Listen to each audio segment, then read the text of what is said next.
कभी सोचा है कि आसमान में तैरते एक बादल, मेहनत के बाद माथे पर आई पसीने की एक बूंद और एक हरे पत्ते में भला क्या रिश्ता हो सकता है? पहली नजर में तो लगता है कुछ भी नहीं, है ना? लेकिन असल में इन तीनों के बीच एक बहुत गहरा और हैरान कर देने वाला कनेक्शन छिपा हुआ है।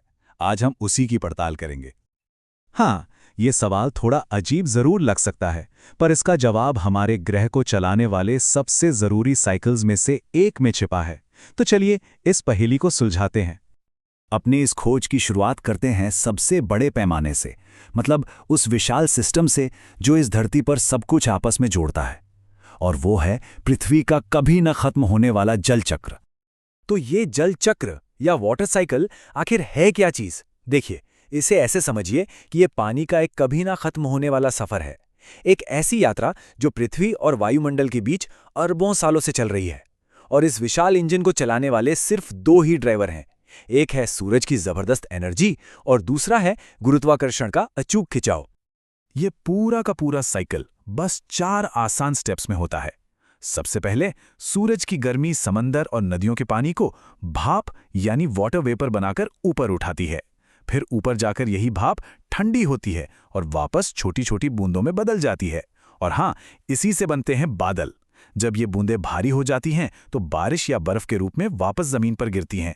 और आखिर में ये सारा पानी वापस नदियों और महासागरों में जमा हो जाता है अपनी अगली यात्रा शुरू करने के लिए।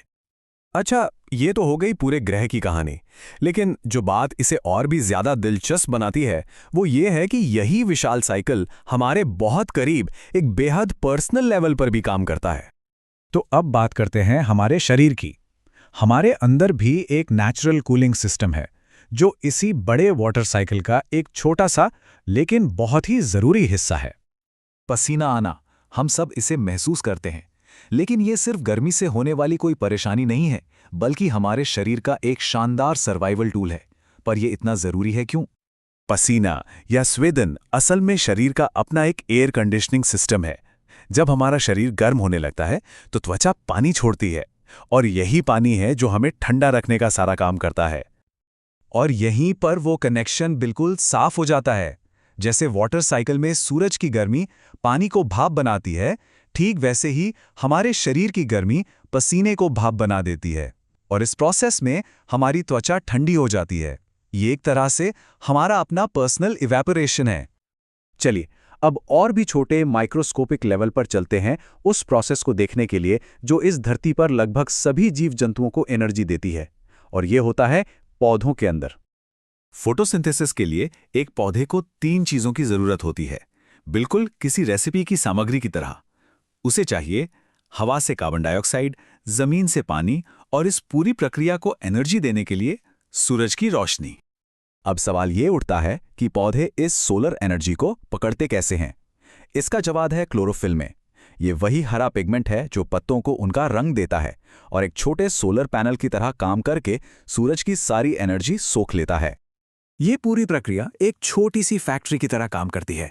इनपुट के तौर पर पौधा कार्बन डाइऑक्साइड और पानी लेता है और एनर्जी के लिए सूरज की रोशनी का इस्तेमाल करता है। और बदले में आउटपुट के तौर पर हमें 2 कमाल की चीजें मिलती हैं, ग्लूकोज जो पौधे का खाना है और ऑक्सीजन जो हमारे सांस लेने के लिए जरूरी है। तो अब इन तीनों अलग अलग लगने वाली प्रक्रियाओं को एक साथ लाते हैं, बादल, पसीना और पत्ते। आखिर इन सब में क्या गहरा संबंध है?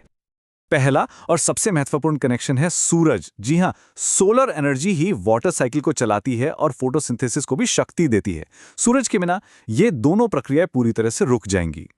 और दूसरा सबसे बड़ा कनेक्शन है पानी। पानी वो जादुई मॉलिक्यूल है जो वाटर साइकिल का आधार है, जो पसीने के रूप में हमारे शरीर को ठंडा रखता है और जो फोटोसिंथेसिस के लिए एक जरूरी कच्चा माल भी है। और यही सबसे बड़ी बात है, एनर्जी और पानी का ये कॉम्बिनेशन वाटर साइकिल, पसीना और फोटोसिंथेसिस के जरिए हमारे ग्रह पर जीवन को न सिर्फ संभव बनाता है बल्कि उसे चलाता भी है। तो अगली बार जब कोई बादल देखें, गर्मी में पसीना महसूस करें या किसी हरे पत्ते को छुएं, तो याद रखें कि ये अलग अलग घटनाएं नहीं हैं। ये एक ही शानदार कहानी के 3 अलग अलग हिस्से हैं और ये हमें सोचने पर मजबूर करता है। हमारी नज़रों के सामने ऐसे और कौन से गहरे चक्र छिपे हुए हैं जो बस खोजे जाने का इंतजार कर रहे हैं।